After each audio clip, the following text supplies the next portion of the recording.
देश में आज यानी 1 अप्रैल से नया फाइनेंशियल ईयर शुरू हो गया है और उसके साथ साथ कई अहम बदलाव और कई नए नियम भी अब देश में लागू हो गए हैं। इसी कड़ी में अगर आप कार या बाइक ड्राइव करते हैं तो आपको सावधान हो जाने की जरूरत है। ऐसा इसलिए क्योंकि आज से यानी 1 अप्रैल से अब ट्रैफिक नियम और सख्त हो गए हैं। इसी कड़ी में अब ई चालान को लेकर भी सरकार ने अहम कदम उठा लिए हैं। ऐसे में अगर आपके पास पहले से कुछ पेंडिंग चालान है और आपने अभी तक उनका भुगतान नहीं किया है तो नए नियमों के तहत आपका ड्राइविंग लाइसेंस तक जब्त हो सकता है। इसके अलावा सरकार ने नए ट्रैफिक नियमों में जो बदलाव किए हैं उसके बारे में आपको बताएं तो नए नियमों के तहत अगर कोई ई चालान 3 महीने से ज्यादा समय तक लंबित रहता है तो संबंधित व्यक्ति का ड्राइविंग लाइसेंस 3 महीने के लिए निलंबित किया जा सकता है।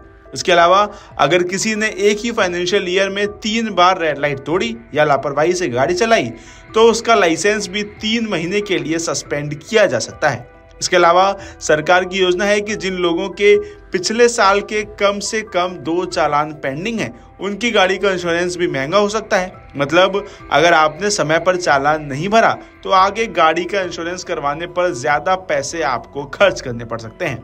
इसके साथ ही तमाम मीडिया रिपोर्ट्स के अनुसार सरकार चालान भरने की प्रक्रिया को और अधिक मजबूत और आसान बनाने में लगी हुई है, इसीलिए कुछ नए नियम भी लाए गए हैं।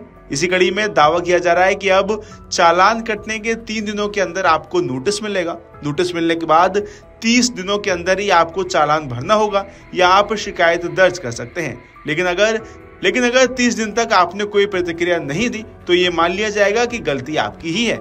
आपके पास इसके बाद 90 दिन तक चालान न भरने पर ड्राइविंग लाइसेंस या गाड़ी का रजिस्ट्रेशन सस्पेंड कर दिया जाएगा। अगर आपको लगता है कि चालान गलत कटा है तो आप ऑनलाइन शिकायत दर्ज कर सकते हैं। 30 दिन के अंदर इस पर फैसला होगा, वरना चालान खुद ही कैंसिल हो जाएगा।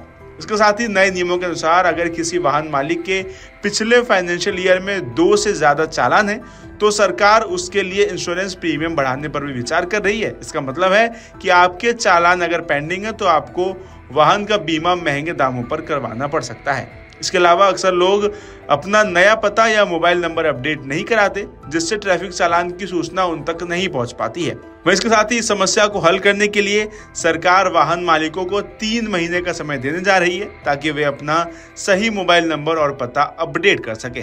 साथ ही आखिर में सरकार ने ये कड़े कदम इसलिए उठाए हैं क्योंकि ई चालान वसूली दर काफी कम है। अभी तक सिर्फ 40% चालान का ही भुगतान हुआ है, जबकि बाकी चालान बकाया है। इसीलिए इस स्थिति को सुधारने के लिए सरकार कई नए उपाय पर विचार कर रही है। अगर आप ये वीडियो YouTube पर देख रहे हैं तो हमारे चैनल को सब्सक्राइब करें और बेल आइकन को दबाना ना भूलें। अगर आप Facebook पर ये वीडियो देख रहे हैं तो हमारे पेज को लाइक करें।